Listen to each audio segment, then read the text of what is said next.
Hello and welcome to conference. Today I have with me Ashley, who's been practicing Ashtanga here since you were how old? 14. And now she's leaving for college tomorrow. And I wanted her to sit next to me because she's such a bright light. But also as I talk about this to see just how this touches our lives. And this is what all the teachings are really about, is so much that the yoga pose is this vehicle to living these bright and healthy lives. And I think for all of us that have known Ashley throughout the years, it's just made us so happy that she started young and that these are little gifts that she's going to take with her to Hawaii and college and she'll have for the rest of her life. I know that she'll be teaching yoga someday.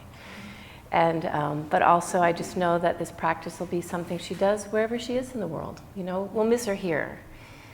But isn't that a wonderful thing?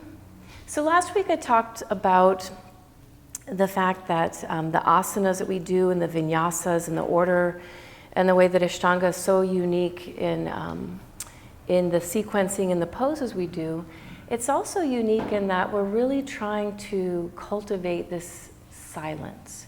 And where else do we have that in our lives where we are quiet and we're turning off the busy mind and the loudness of the world and the loudness that just exists in our own head. And one of the things about this practice is that you memorize the sequence and that you memorize the vinyasa flow. And in that, you begin to move through the poses in a way that's like a moving meditation that takes all of us to this internal place rather than this external place where like, did I get it right? Did I do it?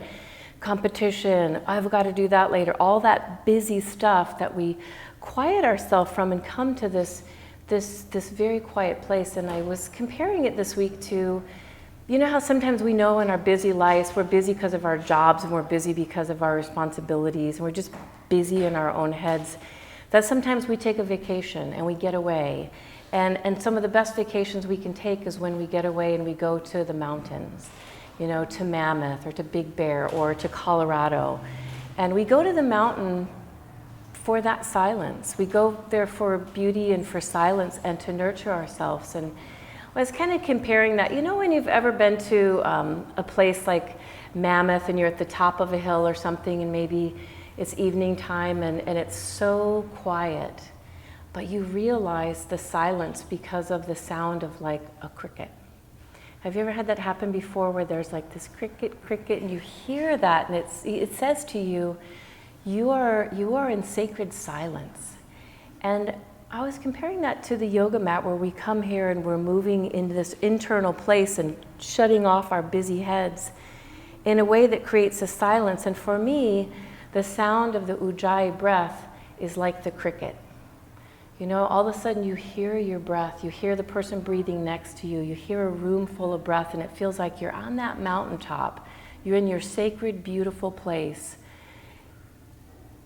And you hear the breath and you realize, the silence. In that silence and in that internal place that we go, we wind up connecting to things that are disconnected sometimes in our busy life and in our busy heads. And last week we were saying one of the greatest things that we were given here as humans on planet Earth is the gift of, what was last week? It's every week, really. Love. The gift of love. And we read a beautiful quote by Lama Surya Das, the famous author and Buddhist teacher. And he said, you know, you think spiritual life is about chanting, about bowing, about yoga, about meditation. He said a spiritual life is about love, is about being more loving people and loving ourselves and loving others. And I was saying as well, like for me, the more I'm in that connected place myself and I'm higher in my chakras and my connection to my spiritual, deeper self, I'm really able to connect and love more of what's already available in my life. Like I love the ocean, I love this class, I love all of you, and it becomes like part of my existence. Love is part of our existence, our being. And so this week I was kind of stumbled upon this next teaching as I was going to purchase something on Amazon, and Amazon has little fairies, and the little fairies know what you like and don't like, and so the little Amazon fairies threw up a book in front of me that said, one of my favorite authors, John O'Donohue, and it was a book, I felt like I had all of his books, but it's a book I hadn't read before, and the name of the book is Beauty. And John, who is he's an Irish philosopher, author, and poet, and speaker. He's truly one of my favorites. I think his words are divinely inspired.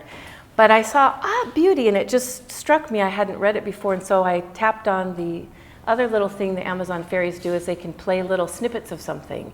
So I got a 3-minute snippet of the book Beauty by John, but even better yet, I got it with his Irish Gaelic accent. So as he was talking about beauty, he talked about how, we're saying just right in our human fiber is this need and ability to love, to be in community, to love. And when he was speaking, it struck me that the second thing that we're designed as humans to do is to experience beauty. That's part of our design, and if you look at, I know those of you out there can't see my little snowmen with the chakras and the vayus and the nadis now have become like little cartoon blurbs. And I have the cartoon blurb body that's the asana of physical body, the other blurb is energy body, and the third one is spiritual body, which is all the things that when we move in our silence, we move inward in our Ashtanga practice, that we really service those 3 bodies. I get my physical body healthy, I get my energy in tune, and I get my emotions and my spiritual self tuned up every time I come here as well. And the more I get tuned up, the more I realize things like this, as John was saying, like we are born in beauty and we need beauty in our life. I feel like it's kind of here, like if I am spending too much time living in boxes, I live in a box, I drive in a box, I go to another box, and if I don't do something to get out of these boxes and submerge myself in some type of beauty, I get sick. Either I'm depressed or I have low energy or my body starts being funny when I'm not earthing, when I'm not getting my negative ions.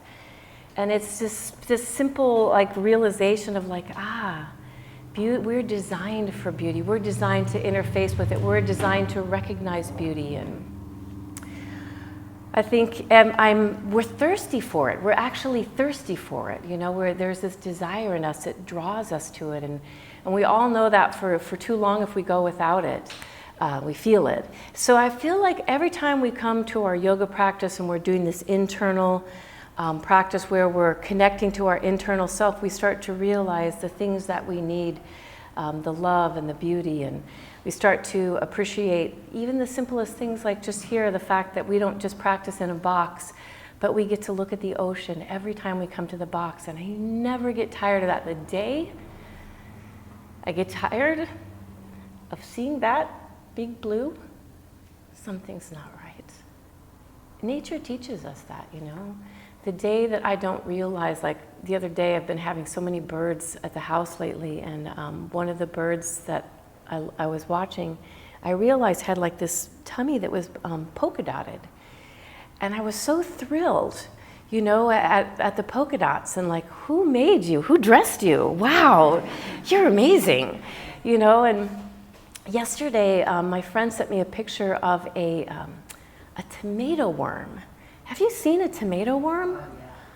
I mean, first she was upset because the tomato worm was eating her plant, right? And then I'm like, how can you be upset at this creature? It's so cool. Like, who made this creature is the coolest thing. And she's like, yeah, I know, I felt the same. He's so cute. How can I be mad at him? And then we looked up like what the tomato worm turns into, this beautiful moth. And I'm like, nature is there to fill our cup. Nature is there. We are designed to keep connecting to that beautiful nature. I have another bit about the human face that I don't have enough time to talk about. Oh, maybe, okay. So in John O'Donohue was talking about how we're designed to be in beauty, and he starts talking about the human face and how the human face holds the essence of who we are. And it's so interesting because Tamara, who you can't see because she's behind the camera. One day we'll put her here and have someone else man the camera. She was going to another workshop yesterday and she just poked her head in really quick where we were.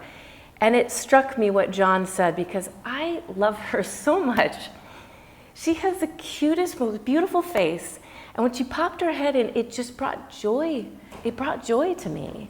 And then Mickey was heading out and through a window I could just like, Mickey gave me a wave too and I saw his face and I was just like, Mickey, and I was so happy and I thought, our face is a reflection of the essence of our soul. So you know sometimes when you love someone, to see their face and to see their whole beauty, like not just symmetry and that kind of stuff, but there's something that a face represents that's all of that person, that it shows you the beautiful. And so John was saying one of the greatest compliments you can give someone, or one of the best ways you connect to another human being is to say to them, you are beautiful.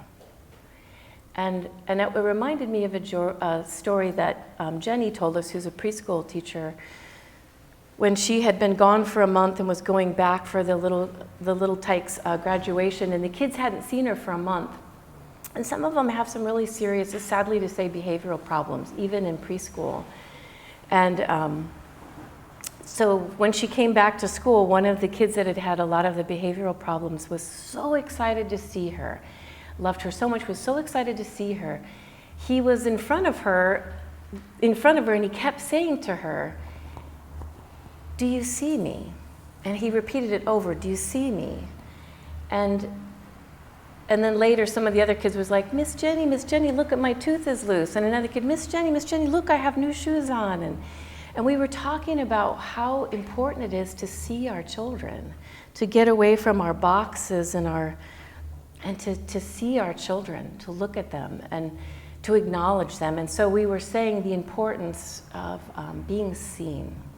And I felt like it was so much what John talked about when you look at someone's face and you know what I'm saying, when you feel like somebody really gets you? You know, and so when you say to someone, you're beautiful, it's like, you get me. You know, in all my imperfections, like, you get me. I feel like we get away from nature too much by living in our boxes, and we also get away from maybe sometimes really connecting to the nature of each other and really acknowledging that beauty. And how, again, that's just, it's medicine. You know, it's just medicine for the soul. Beauty is love is medicine, beauty is medicine for the soul. So without an Irish accent, although I should be able to do an Irish accent because my mom's maiden name is O'Shea. I just want you to close your eyes for this because I feel like a lot of the words that John, what he's expressing to me is closer to poetry than a quote. And just to think about being on a mountaintop, being at the ocean, looking at a bird, a caterpillar, looking into the face of someone that you love or adore. So I've got Ashley next to me and I love and adore her. Beauty does not linger, it only visits. Yet beauty's visitation affects us and invites us into its rhythm. It calls us to feel, think, and act beautifully in the world. It actually calls us to feel, think, and act beautifully in the world. To create and live a life that awakens the beautiful. So my invitation to all of you is to practice, practice, practice. That's what we do here. To practice, practice, practice, seeing beauty. And for bonus points, and this really works, is to speak it. To say, you are beautiful. To say, the ocean's beautiful. I live here, this is so beautiful. To tell that little bird, you're so beautiful. You're so cool. Talk to the caterpillars. Just speak beauty. Acknowledge the beauty in your life and surround yourself with it. Namaste.